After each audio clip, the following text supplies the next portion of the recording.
ಮಕರ ರಾಶಿಯವರೇ, August ತಿಂಗಳಲ್ಲಿ ನಿಮ್ಮ ಜೀವನದಲ್ಲಿ ನಡೆಯುವಂಥ ಆ ಪವಾಡ ಆದರೂ ಏನು ಅಂತ ನಿಮಗೆ ಗೊತ್ತಿದೆಯಾ? ಆಗಸ್ಟ್ ತಿಂಗಳಲ್ಲಿ ಮಕರ ರಾಶಿಯವರ ಜಾತಕದಲ್ಲಿ ಮಹತ್ತರ ಬದಲಾವಣೆ ಏನೋ ಆಗ್ತಿದೆ. ಇದರಿಂದ ನಿಮ್ಮ ಸಂಕಷ್ಟಗಳಿಗೆ ದೊರಕ್ತಿದೆಯಾ ಮುಕ್ತಿ? ಮಕರ ರಾಶಿಯವರಿಗೆ ಆಗಸ್ಟ್ ತಿಂಗಳಲ್ಲಿ ನಿಮ್ಮ ಹಣೆಬರನೇ ಬದಲಾಗ್ತದೆ. ಯಾಕೆ ಅಂತ ನಿಮಗೆ ಗೊತ್ತಿದೆಯಾ? ಜ್ಞಾನಾನಂದಮಯಂ ದೇವಂ ನಿರ್ಮಲಾ ಸ್ಫಟಿಕಾಕೃತಿಂ ಆಧಾರಂ ಸರ್ವ ವಿದ್ಯಾನಾಂ ಹಯಗ್ರೀವಂ ಉಪಾಸ್ಮಹೆ. ನನ್ನ ಸಮಸ್ತ ಆರಾಧ್ಯ ಚಾನಲ್ ವೀಕ್ಷಕರೆಲ್ಲರಿಗೂ ಕೂಡ ವಿಭಾ ಶೆಟ್ಟಿ ಮಾಡುವ ನಮಸ್ಕಾರಗಳು. ಮಾಸ ಭವಿಷ್ಯ ಕಾರ್ಯಕ್ರಮಕ್ಕೆ ತಮಗೆಲ್ಲರಿಗೂ ಸ್ವಾಗತ. ಈ ತಿಂಗಳು ಅಂದರೆ ಆಗಸ್ಟ್ 2026ರ ಭವಿಷ್ಯ ಹೇಗಿರುತ್ತೆ, ಗ್ರಹಗಳ ಸ್ಥಾನಮಾನದ ಆಧಾರದ ಮೇಲೆ ಅನ್ನೋದನ್ನ ನೋಡೋಣ ಬನ್ನಿ.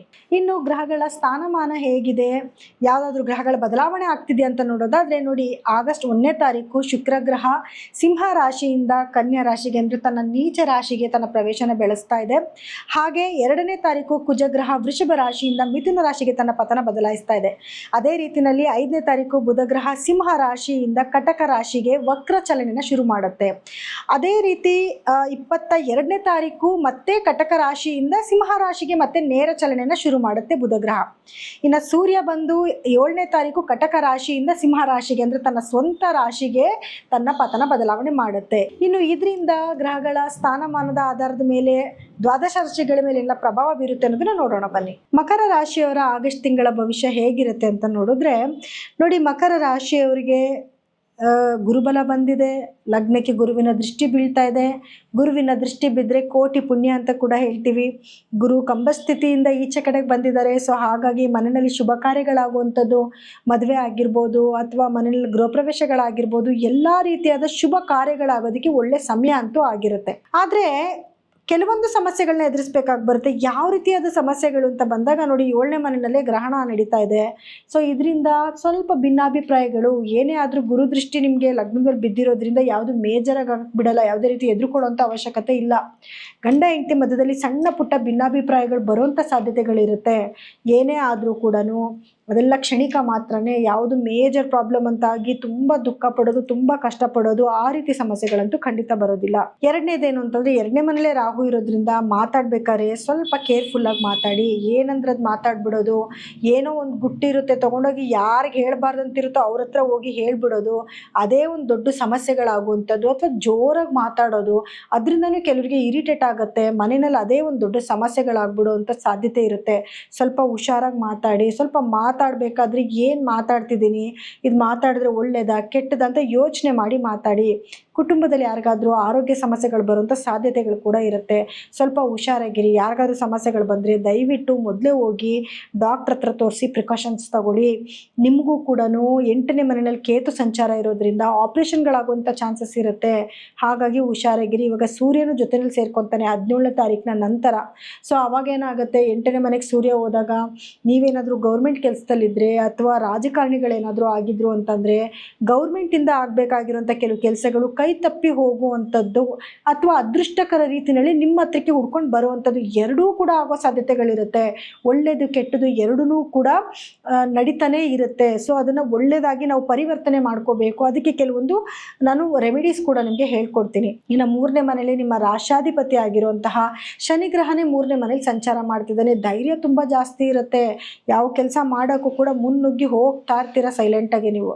ಆದರೆ ಗುರು ದೃಷ್ಟಿನೂ 3ನೇ ಮನೆಗೆ ಬೀಳ್ತಾ ಇರೋದ್ರಿಂದ ಇನ್ನು ಮೇಲೆ ನಿಮಗೆ ಸ್ನೇಹಿತರಿಂದ ಆಗಿರ್ಬೋದು ಅಥವಾ ನಿಮ್ಮ ಸಿಬ್ಲಿಂಗ್ಸಿಂದ ಆಗಿರ್ಬೋದು ಕೆಲವೊಂದು ಹೆಲ್ಪ್ಗಳು ನಿಮಗೆ ಆಗ್ತಾ ಹೋಗ್ತಾ ಇರುತ್ತೆ. ಶನಿ ಕೂತ್ಕೊಂಡಿರೋದ್ರಿಂದ ಅವ್ರ ಜೊತೆ ಜಗಳ ಮಾಡಿಕೊಂಡು ಸ್ವಲ್ಪ ದೂರನೂ ಮಾಡ್ಕೊಂಡಿರ್ತೀರ. ಇನ್ನು ಮೇಲೆ ಆ ಕ್ರಮೇಣ ನಿಮ್ಮ ಜೊತೆಲಿದ್ದ ಒಂದು ವೈಮನಸ್ಸು ದೂರ ಆಗಿ ಪ್ರೀತಿ ವಿಶ್ವಾಸ ಇನ್ಮೇಲೆ ಜಾಸ್ತಿ ಆಗ್ತಾ ಹೋಗ್ತಾ ಇರುತ್ತೆ. ಇನ್ನು ಕುಜನ ಸಂಚಾರ ಬಂದು 6ನೇ ಮನೆಯಲ್ಲಿ ನಡೀತಾ ಇರೋದ್ರಿಂದ ಸ್ವಲ್ಪ ಆರೋಗ್ಯ ಸಮಸ್ಯೆಗಳು, ಯಾವ ರೀತಿಯ ಸಮಸ್ಯೆ ಬರ್ಬೋದು, ಬ್ಲಡ್ಗೆ ಸಂಬಂಧಪಟ್ಟಂಥ ಸಮಸ್ಯೆಗಳು ಬರ್ಬೋದು. ಅಥವಾ ನೀವೇನಾದರೂ ವೆಹಿಕಲ್ ಓಡಿಸ್ತಾ ಇದ್ದರೆ 4 ವೀಲರ್ ಆಗಿರ್ಬೋದು, 2 ವೀಲರ್ ಆಗಿರ್ಬೋದು, ಆಕ್ಸಿಡೆಂಟ್ಗಳಾಗುವಂಥ ಸಂಭವಗಳಿರುತ್ತೆ. ಅಂದರೆ ಸ್ವಲ್ಪ ಕೇರ್ಫುಲ್ಲಾಗಿ ಗಾಡಿ ಓಡಿಸಿ, ನಿಧಾನಕ್ಕೆ ಗಾಡಿ ಓಡಿಸಿ. ತುಂಬ ಸ್ಪೀಡಾಗಿ ಹೋಗ್ಬಿಡೋವಂಥದ್ದು, ಜಗಳಗಳು ಮಾಡ್ಕೊಳ್ಳೋವಂಥದ್ದು, ಯಾರೋ ಸುಮ್ಮನೆ ಏನೋ ಒಂಚೂರು ಟಚ್ ಮಾಡಿಬಿಟ್ರು ದೊಡ್ಡ ಜಗಳ ಮಾಡ್ಕೊಂಡ್ಬಿಡೋದು, ಅದು ನಿಮ್ಮ ತಲೆ ಮೇಲೆ ಬಂದುಬಿಡೋದು, ಈ ಎಲ್ಲ ಚಾನ್ಸಸ್ ಇರುತ್ತೆ. ಸೊ ಹಾಗಾಗಿ ಕೇರ್ಫುಲ್ಲಾಗಿರಿ. ಅಕ್ಕಪಕ್ಕ ಮನೆಯವ್ರ ಜೊತೆಯಲ್ಲಿ ಏನೋ ಸುಮ್ಮನೆ ಮಾತಾಡೋಕ್ಕೆ ಹೋಗಿನೋ ಏನೋ ಒಂದು ವಿಚಾರಕ್ಕೆ ಜಗಳ ಬಂದ್ಬಿಡುತ್ತೆ. ಅದು ಮೇಜರಾಗಿ ಪೊಲೀಸ್ ಸ್ಟೇಷನ್ಗಳು ಹೋಗುವಂಥ ಚಾನ್ಸಸ್ ಇರುತ್ತೆ. ಹಾಗಾಗಿ ಏನಾದ್ರು ಜಗಳಗಳಾಗ್ತಿದೆ ಅಂದರೆ ದಯವಿಟ್ಟು ಸೈಲೆಂಟ್ ಆಗಿರಿ. ಅಥವಾ ನೀವು ಬೇರೆಯವ್ರು ಜಗಳ ಮಾಡ್ತಿದ್ದಾರೆ ನೀವು ಮೂಗು ತೂರ್ಸೋಕ್ಕೆ ಹೋಗಬೇಡಿ. ಆ ತಪ್ಪೆಲ್ಲ ನಿಮ್ಮ ತಲೆ ಮೇಲೆ ಬರುವಂಥ ಚಾನ್ಸಸ್ ಕೂಡ ಇರುತ್ತೆ. ಸ್ವಲ್ಪ ಹುಷಾರಾಗಿರಿ. ಇನ್ನು 7ನೇ ಮನೆಯಲ್ಲಿ ಗುರು ಕೂತ್ಕೊಂಡಿದ್ದಾನೆ, ಬುಧನೂ ಅಲ್ಲೇ ಇದ್ದಾನೆ. ಗುರು ಬುಧ ಸಮಾಗಮ ಆಗ್ತಾ ಇದೆ. ಅದರಿಂದ ತುಂಬ ಲಾಭ ಖಂಡಿತವಾಗ್ಲೂ ಸಿಗುತ್ತೆ.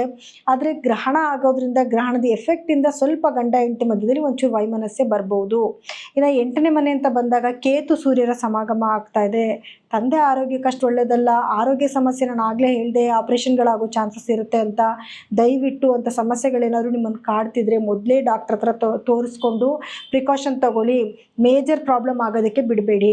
ಇನ್ನು 9ನೇ ಮನೆಯಲ್ಲಿ ಶುಕ್ರನ ಸಂಚಾರ ನಡೀತಾ ಇದೆ. ಇದು ಒಳ್ಳೆ ಭಾಗ್ಯಗಳನ್ನ ತೊಗೊಂಬಂದು ಕೊಡುತ್ತೆ, ಅದೃಷ್ಟನ ತೊಗೊಂಬಂದು ಕೊಡುತ್ತೆ, ಒಳ್ಳೊಳ್ಳೆ ಅವಕಾಶಗಳು ನಿಮ್ಮನ್ನು ಹುಡ್ಕೊಂಡು ಬರುತ್ತೆ. ತವ್ರ ಮನೆಯಿಂದ ಅಂದರೆ ತಂದೆ ಮನೆಯಿಂದ ಬರಬೇಕಾಗಿರುವಂತಹ ಏನು ಆಸ್ತಿ ಆಗಿರ್ಬೋದು ಅಥವಾ ಅಲ್ಲಿಂದ ಬರಬೇಕಾಗಿರೋ ಲಾಭಗಳು ಖಂಡಿತ ನಿಮ್ಮ ಕೈ ಸೇರುವಂಥ ಸಾಧ್ಯತೆಗಳು ಜಾಸ್ತಿ ಇದೆ.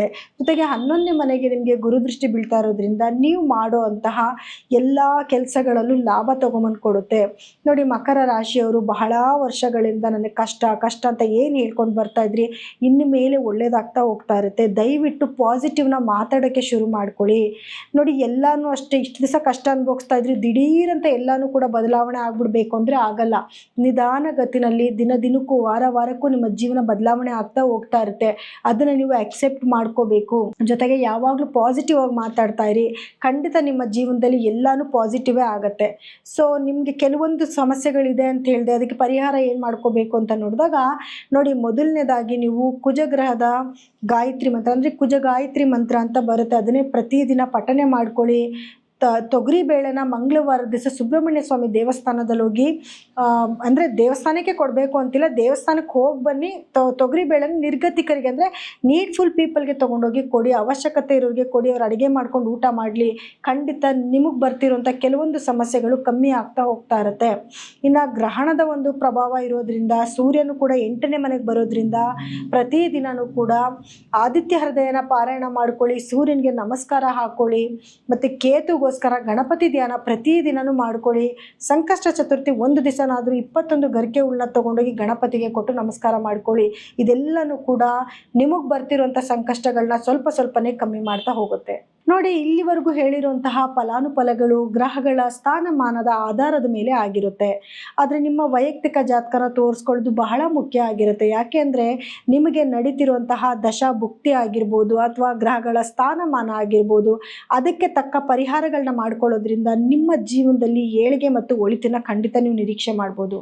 ಸೊ ನಮ್ಮಲ್ಲಿ ಏನಾದರೂ ನೀವು ನಿಮ್ಮ ಜಾತಕನ ತೋರಿಸ್ಕೊಬೇಕು ಅಂತಂದರೆ ಸ್ಕ್ರೋಲ್ ಆಗ್ತಿರೋಂಥ ನಂಬರ್ಗೆ ನೀವು ಕರೆ ಮಾಡಿ ನಿಮ್ಮ ಜಾತಕನ ಪರಿಶೀಲನೆ ಮಾಡಿಸ್ಕೋಬೋದು. ಸೊ ಇಷ್ಟೊತ್ತವರೆಗೂ ಕೂಡ ನಮ್ಮ ರಾಶಿ ಭವಿಷ್ಯನ ಕೇಳಿದ್ದಕ್ಕಾಗಿ ಪ್ರತಿಯೊಬ್ಬರಿಗೂ ಕೂಡ ಧನ್ಯವಾದಗಳು.